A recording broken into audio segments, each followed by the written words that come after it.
अस्सलामुअलैकुम students, I hope so आप लोग ठीक होंगे और अपनी स्टडीज़ पर फोकस्ड होंगे। आज की हमारी वीडियो जो कि चैप्टर गैसियस एक्सचेंज का पार्ट नंबर 2।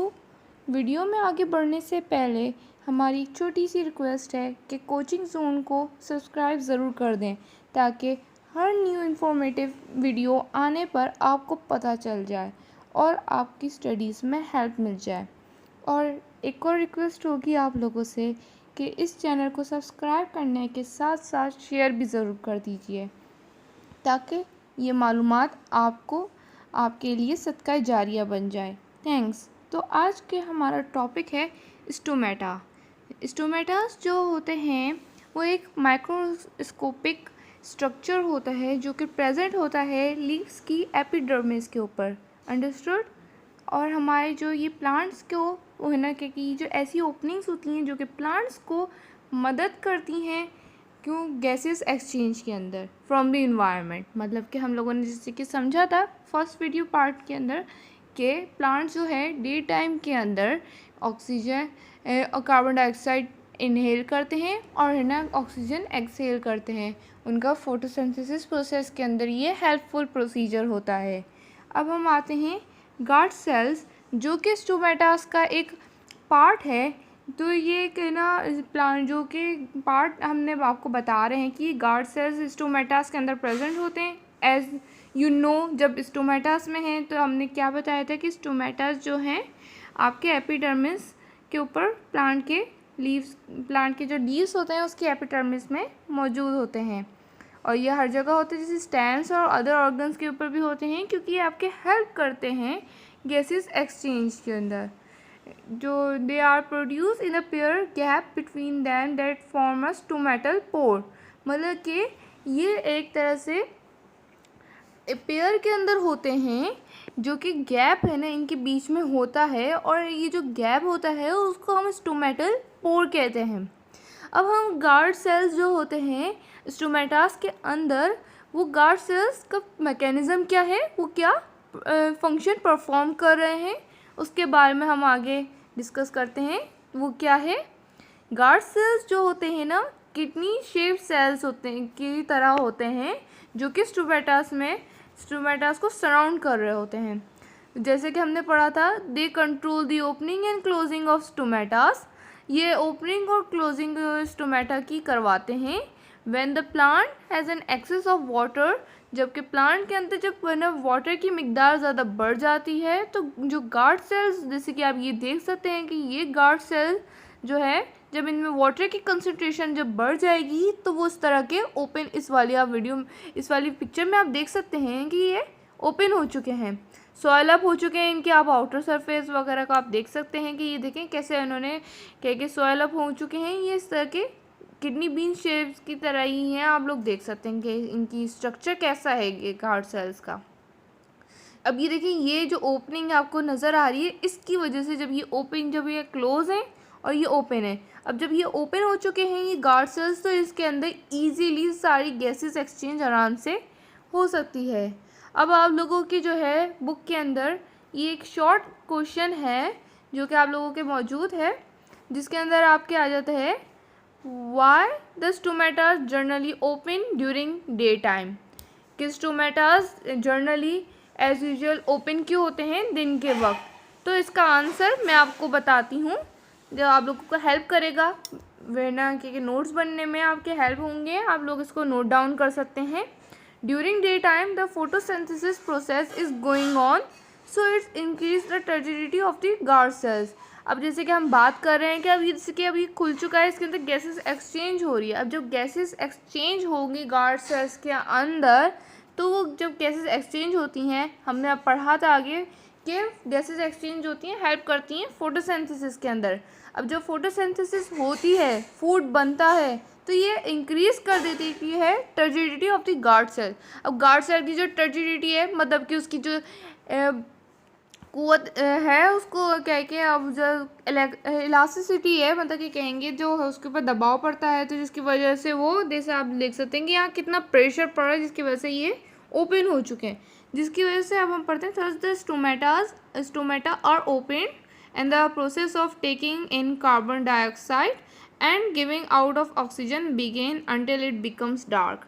मतलब कि जब तक ये है ना कि फोटोसिंथेसिस का प्रोसेस जब तक होता है, जब तक सनलाइट हो, ये सारा प्रोसीजर चलता रहता है जब तक कि डार्कनेस ना हो जाए, अंधेरा ना हो जाए। और सॉरी अगर आप ये लोग देख सकते हैं कि थोड़ा सा गैप नहीं आ चुका है, ये थोड़ी मिस्टेक हो चुकी है, तो प्लीज़ सॉरी इसके लिए। बट है ना कह के अब हम लोग जैसे कि आप लोगों को आई होप सो आप लोगों को ये समझ में आ गया होगा कि स्टोमेटा और गार्ड सेल का मैकेनिज्म क्या होता है, और आप लोगों को ये पता भी चल गया होगा कि एक्चुअल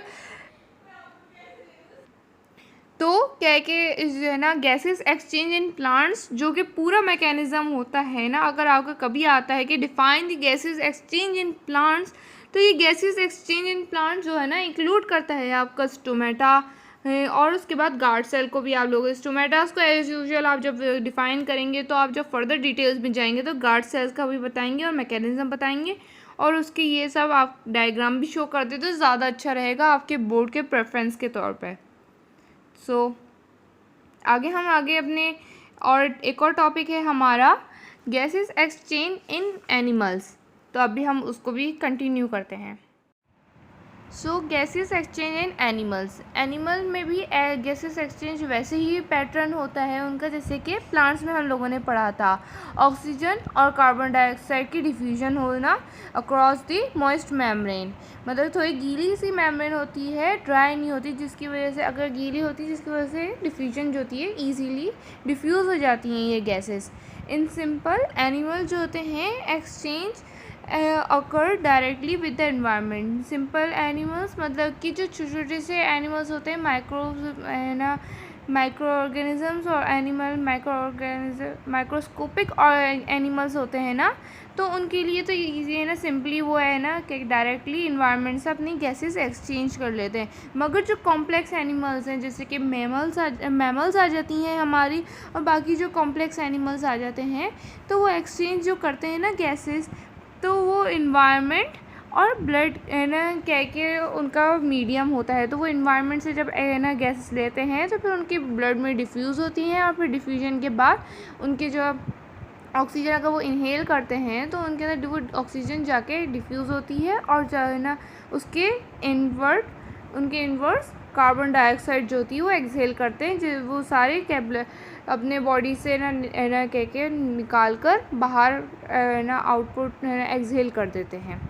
अगर हम बात करें एक्वाटिक एनिमल्स की, तो ना एक्वाटिक एनिमल्स का रेस्पिरेटरी मीडियम है ना क्या वाटर होता है, और उनके अमाउंट जो ऑक्सीजन की वाटर के अंदर है ना के पाई जाती है वो 5% होती है। ये आपकी बुक के अंदर से ही इम्पॉर्टेंट पॉइंट मैंने लिया है, ताकि ये अगर MCQs की प्रेफरेंस अगर पूछा जाए कि है ना वाटर के अंदर ऑक्सीजन की कितनी अमाउंट होती है, तो आप लोग ईजीली बता सकते हैं कि 5% अमाउंट होती है।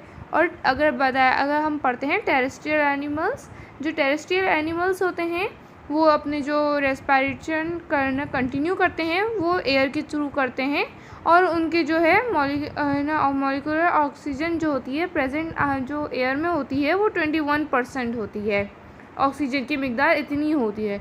बाकी अदर एलिमेंट्स भी पाए जाते हैं हमारे एयर के अंदर, वो है ना नाइट्रोजन और बाकी सारी चीज़ें, कार्बन डाइऑक्साइड और बाकी सारी चीज़ें भी मौजूद होते हैं। और अगर हम बात करें प्रॉपर्टीज़ ऑफ रेस्पिरेटरी सरफेस, जो प्रॉपर्टीज़ जो है ना हमारी जो रेस्पिरेटरी सरफेस जो कि होना चाहिए, मींस कैरेक्टरिस्टिक्स ऑफ ना रेस्पिरेटरी सरफेसेस समझ लीजिए, जो कि नेसेसरी होती है। अगर किसी भी रेस्पिरेटरी सरफेस के अंदर ये जो प्रॉपर्टीज़ जो फॉलोइंग प्रॉपर्टीज़ मैं आपको बताने जा रही हूँ ये नहीं पाई जाएंगी तो उसको हम रेस्पिरेटरी सरफेस नहीं कहेंगे। हाई सरफेस एरिया होना चाहिए किसी भी रेस्पिरेटरी सरफेस का, जो सरफेस एरिया है वो बहुत ज़्यादा होना चाहिए, क्योंकि जितना ज़्यादा सरफेस एरिया होगा उतनी ज़्यादा आपके लिए हेल्पफुल होगा डिफ्यूजन ऑफ गैसेस और एक्सचेंज ऑफ गैसेस। और है ना मॉइस्ट होना चाहिए, जैसे कि हमने बात की थी कि रेस्पिरेटरी जो मेम्ब्रेन होती है वो मॉइस्ट होती है, मतलब कि आपके ज़रूरी है कि आपकी जो रेस्पिरेटरी सरफेस है वो मॉइस्ट हो। बाज़ होगा अगर ये मॉइस्चराइजेशन या मॉइस्टपन ख़त्म हो जाता है किसी वजूहात की वजह से या किसी उसकी वजह से वो डिसऑर्डर्स या फिर वो डिजीज़ में काउंट होता है। थिन वॉल होनी चाहिए। थिन वॉल्स होने की वजह से क्या उसका बेनिफिट होगा थिन वॉल्स का, कि गैसेस जो हैं वो इजीली ट्रांसफ़र हो सकेंगी, जैसे कि आप उनका पैसेज ईजी हो जाएगा, क्योंकि थिक के अंदर ज़्यादा वो होगी, एनर्जी कंज्यूम होगी और है ना बॉडी के लिए भी मुश्किल हो जाएगी। तो इसलिए थिन वॉल्स का कहा गया है ये प्रॉपर्टी होना ज़रूरी है।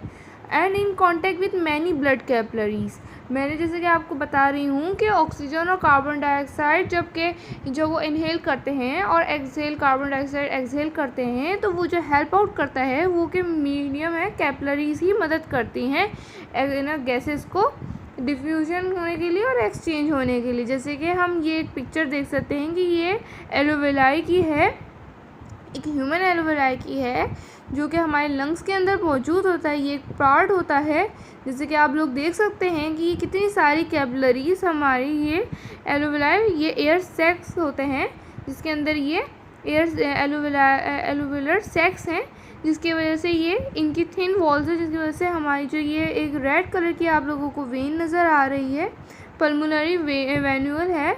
तो ये पल्मोनरी आर्टरीज मींस कि ये ऑक्सीजनेटेड ब्लड जो है यहाँ से लेकर जा रही है, और ये जो ब्लू कलर की आपको नज़र आ रही है तो ये डीऑक्सीजनेटेड ब्लड का कैपिलरीज हैं। तो ये डीऑक्सीजनेटेड ब्लड आ रही है यहाँ पर लंग्स को और एलोवेलाई को प्रोवाइड कर रही है, जिसकी वजह से यहाँ पर ऑक्सीजन और कार्बन डाइऑक्साइड की एक्सचेंजेस हो रही हैं। तो आप लोगों को समझ में आगे फर्दर हम ह्यूमन रेस्पिरेशन के अंदर जब हम डिस्कस करेंगे तो आप लोगों को ये मज़ीद इसका मैकेनिज़्म समझ में आ जाएगा कि लंग्स कैसे परफॉर्म करते हैं और उनकी एक्सचेंज ऑफ गैसेस कैसे होती हैं। रेस्पिरेटरी लार्ज सरफेस एरिया, जैसे कि हमने बात की है कि ज़्यादा से ज़्यादा सरफेस एरिया होनी चाहिए फॉर दी रेस्पिरेशन।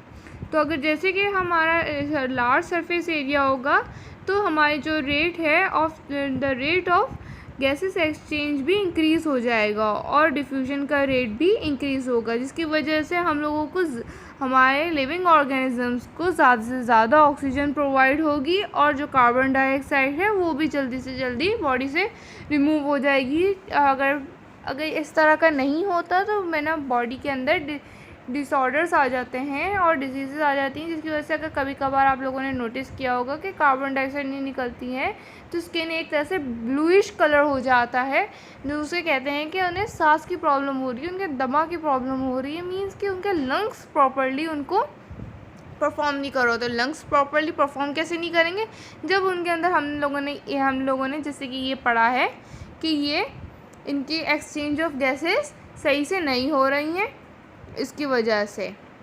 तो आप लोगों को अब समझ में आ ही गया होगा। आई होप सो आप लोगों को अच्छे तरीके से क्लियर हो गए होंगे concept. So thanks for watching. और अगर कोई भी क्यूरी हो, कोई भी क्वेश्चन हो तो आप लोग कमेंट सेक्शन में मुझसे पूछ सकते हैं। और मज़ीद वीडियोस के लिए जाने के लिए हमारे चैनल को, कोचिंग जोन चैनल को सब्सक्राइब कीजिए और बेल नोटिफिकेशन को ऑल के ऊपर करके ओपन कर दीजिए, ताकि हर हमारी न्यू नोटिफिकेशन आपको जल्द से जल्द पता लग जाए।